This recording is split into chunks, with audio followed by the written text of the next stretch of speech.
చెప్పిచ్చిన విద్య. రచన ముల్లపూడి శ్రీమన్నారాయణమూర్తి.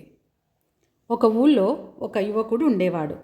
వాడికి ఎవరి నుంచైనా గొప్ప విషయాలు తెలుసుకొని జ్ఞానం అయిపోవాలని ఉండేది. ఒకసారి వాళ్ళ ఊరికి ఒక సాధువు వచ్చాడు.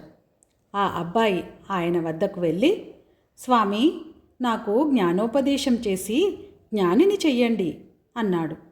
సాధువు నవ్వి, "పిచ్చివాడా, చెప్పిచ్చిన విద్య కట్టిచ్చిన మూట, ఎంతో దూరం రావని వినలేదా? నోటి మాటల జ్ఞానం తెలియని వాళ్ళెవరు?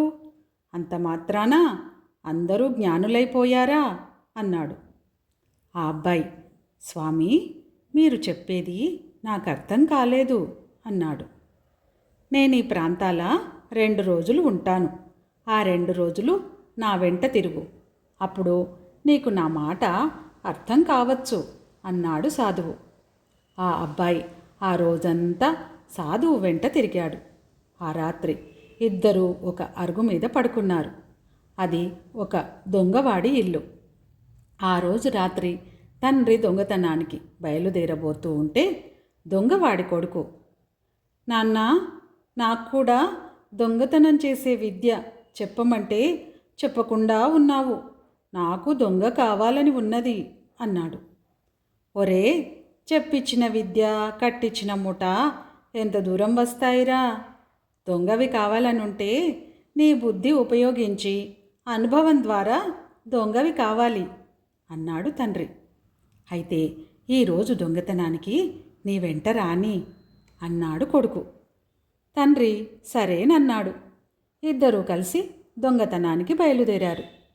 ఇదంతా విన్న అబ్బాయి సాధువుతో, "స్వామి, మీరు చెప్పిన మాటే ఈ దొంగ కూడా చెబుతున్నాడు.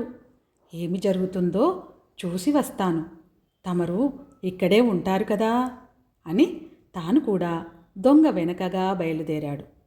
దొంగలిద్దరూ ఒక ధనికుడి ఇంటికి వెళ్ళారు.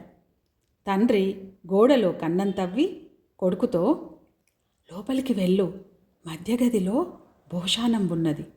ఈ మారు తాళం చెవితో దాని తలుపు తెరిచి నీకు సాధ్యమైనంత బంగారము, వెండి తీసుకురా" అన్నాడు.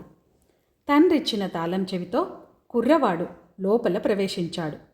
మధ్యగదికి వెళ్ళి తాళం చెవితో భోషానం తలుపు తెరిచి లోపలికి వెళ్ళి తలుపు మూశాడు.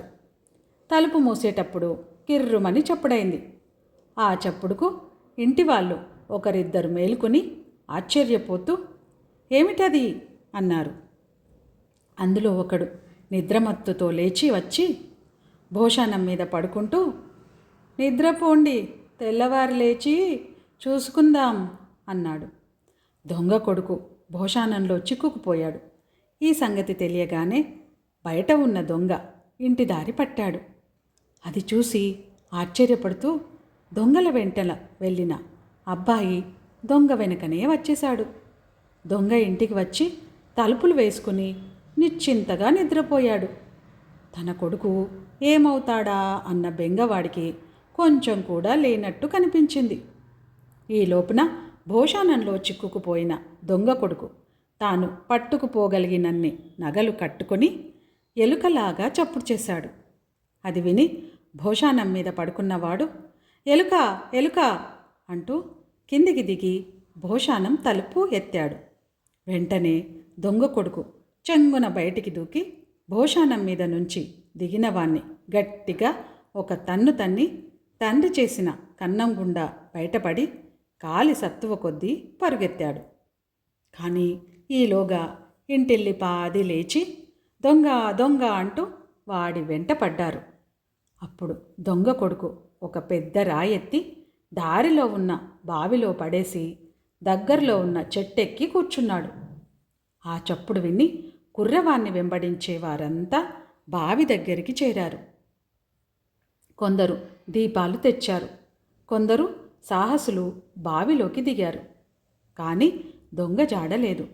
ఇదంతా జరిగేసరికి చాలాసేపు పట్టింది. దొంగ ఎప్పుడో తప్పించుకుపోయి ఉంటాడనుకొని అందరూ ఇంటికి తిరిగి వెళ్ళిపోయారు. తర్వాత దొంగ కొడుకు తాపీగా చెట్టు దిగి ఇంటికి తిరిగి వచ్చి తండ్రిని లేపి జరిగినదంతా చెప్పాడు. అదంతా అరుగు మీద పడుకున్న సాధువు అబ్బాయి విన్నారు.